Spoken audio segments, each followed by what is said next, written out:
Welcome to the audiobook of Conjectures and Refutations by Karl, narrated by Elyse Hargreaves with the consent of the University of Klagenfurt Karl Library.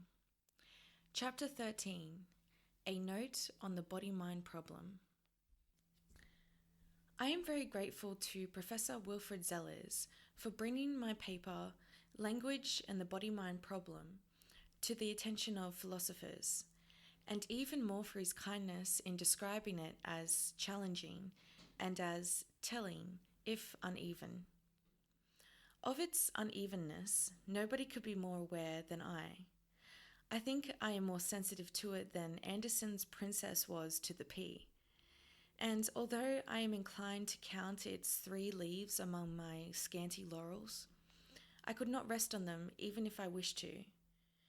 But the small hard peas which bother me and keep me awake at night seem to have been well hidden, and in a spot far removed from Professor Zeller's 2 largish lumps of stuffing, which I believe are not at all hard to smooth out. 1. As to the first lump, Professor Zellers, after quoting me correctly at some length, proceeds to focus attention, as he puts it, on the statement, Popper's statement, quoted above, that if the 2 languages are not translatable, they deal with different sets of facts. And Professor Zellers then goes on to say that a fact may be either a descriptive fact or else something like the fact that we ought to fulfill our undertakings, which I may be permitted to call a quasi-fact. And he says that my argument would be valid if only it would contain the premise that both languages in question have the business of describing, that is, of stating descriptive facts. Now, I agree with every word of this, but I completely fail to see its relevance. In focusing attention upon one statement, Professor Zellers, understandably enough, got its context out of focus. For A, the premise which, according to Professor Zellers, makes my argument valid was clearly enough indicated in my own argument, which therefore is itself valid, according to Professor Zellers.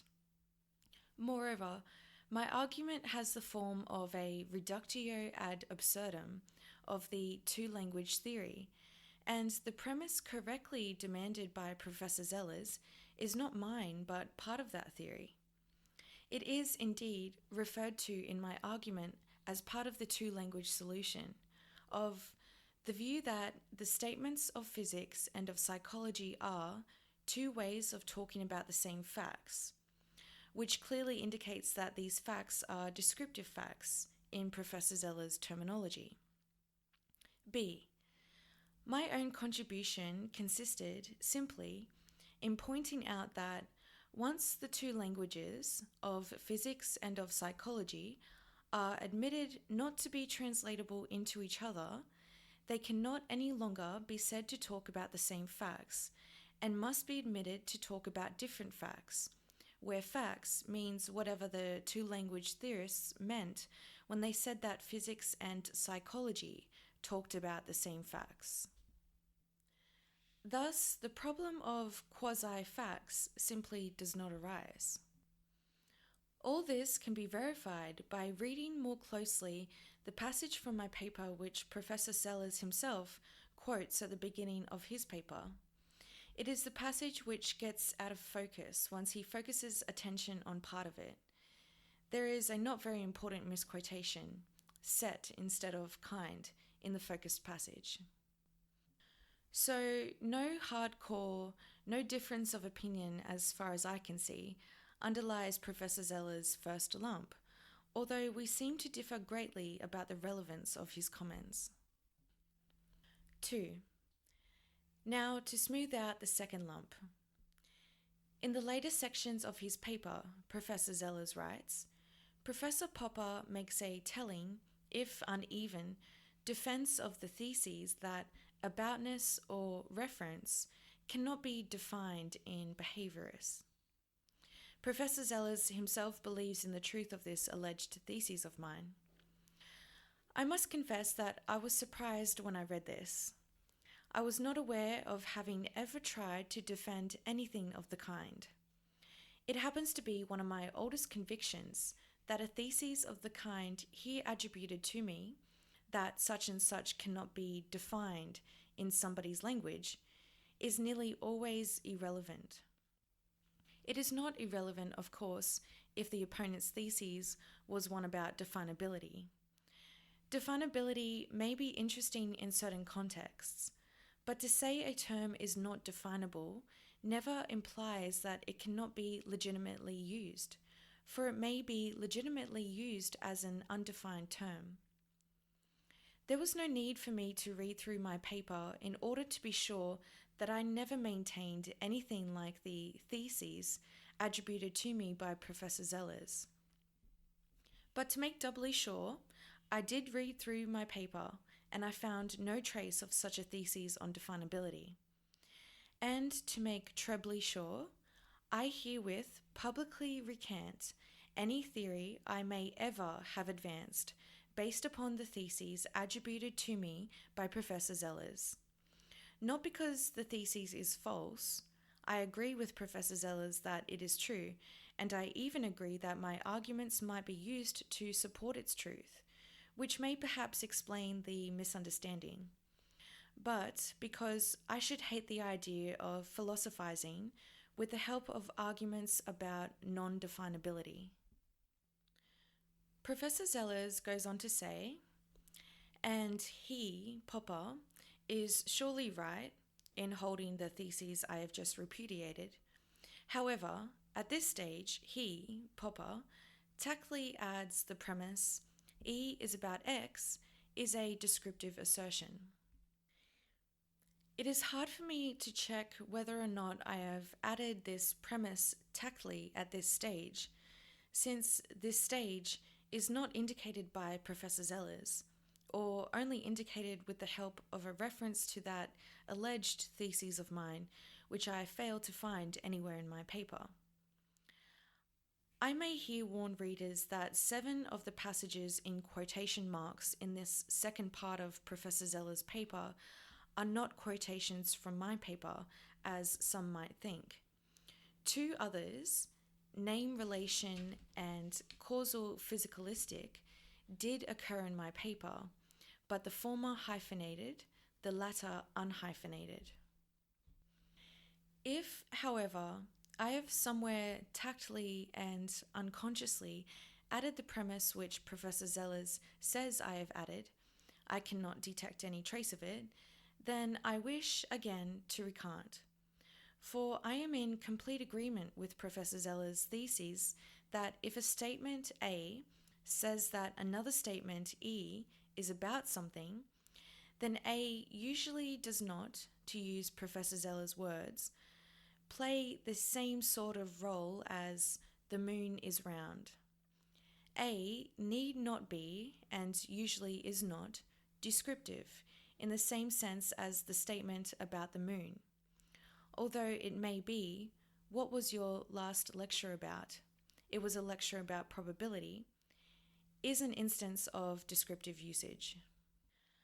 I also agree entirely with Professor Zellers' concluding remark that from the fact, and it is a fact, that what Professor Popper calls the name relation is not definable in causal physicalistic terms, we cannot conclude to the truth of dualism.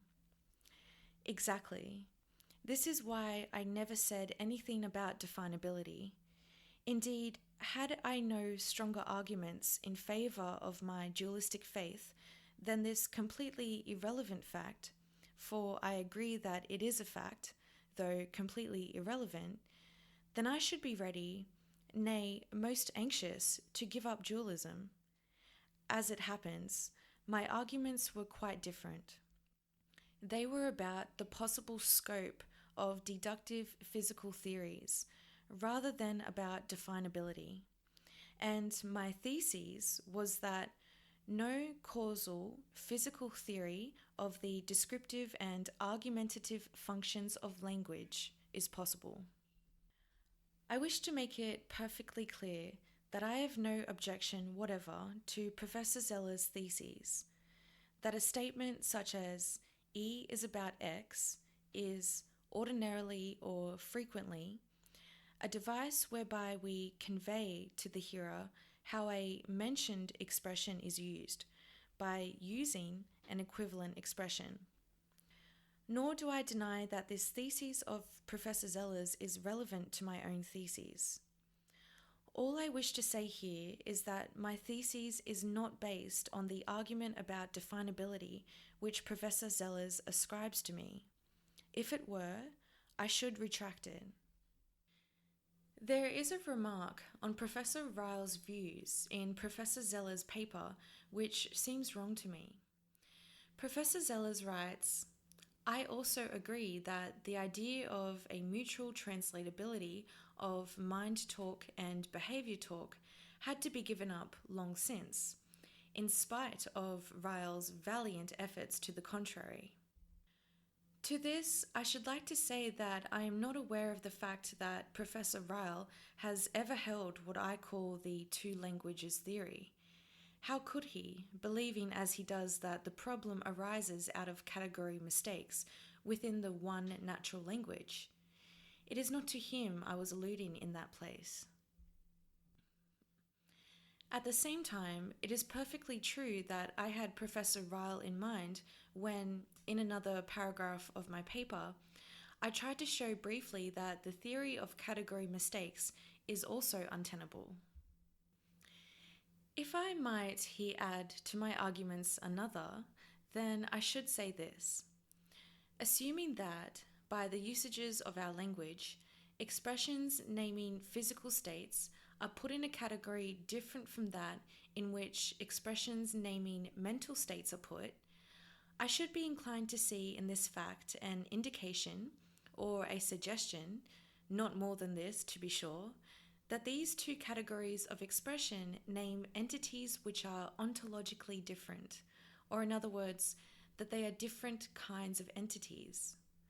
Thus, I should be inclined, not more than this, to entertain the opposite conclusion to the one drawn by Professor Ryle, although, admittedly, the premises would be insufficient for a formal derivation of the conclusion. However, I am not prepared to grant the truth of this assumption, quite apart from my, and from Professor Smart's, objections to arguments based upon the idea of category mistakes. I find very many of Professor Ryle's analyses most illuminating, but I can only say that ordinary English very often treats mental states and physical states on a par with each other, not only where it speaks of a mental disease, of a hospital for the mentally sick, or of a man who is both physically and mentally well balanced, etc. These cases might be dismissed as deriving from a philosophical dualism, but especially where we say, thinking of sheep always helps me to fall asleep, or reading Mr. Smith's novels always helps me to fall asleep, which does not mean training my eyes on one of Mr. Smith's novels always helps me to fall asleep, and yet is completely analogous to taking bromide always helps me to fall asleep. There are countless similar examples. They certainly do not establish that ordinary English words describing mental states and physical states always belong to the same category. Professor Ryle has succeeded in showing that they don't. But my examples establish, I think, that the words are often used in ways which are strikingly alike. The uncertainty of the language situation may be illustrated by an example of Professor Ryle's. He says, rightly, that a child who has just watched the parade of all the battalions, batteries, and squadrons which constitute a division makes a mistake in the sense that he has not quite got the meaning of the words when he then asks, when will the division come? He would, Professor Ryle says, be shown his mistake by being told that in watching the battalions, batteries, and squadrons marching past, He had been watching the division marching past. The march past was not a parade of battalions and a division. It was a parade of the battalions of a division. This is absolutely true, but are there no contexts of perfectly good English usage in which battalions are treated on a par with divisions?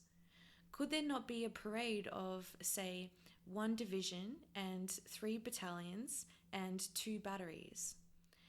I can imagine that this might be an outrage to military usage, although a battle in which a division attacks a battalion is, I suppose, perfectly good military usage.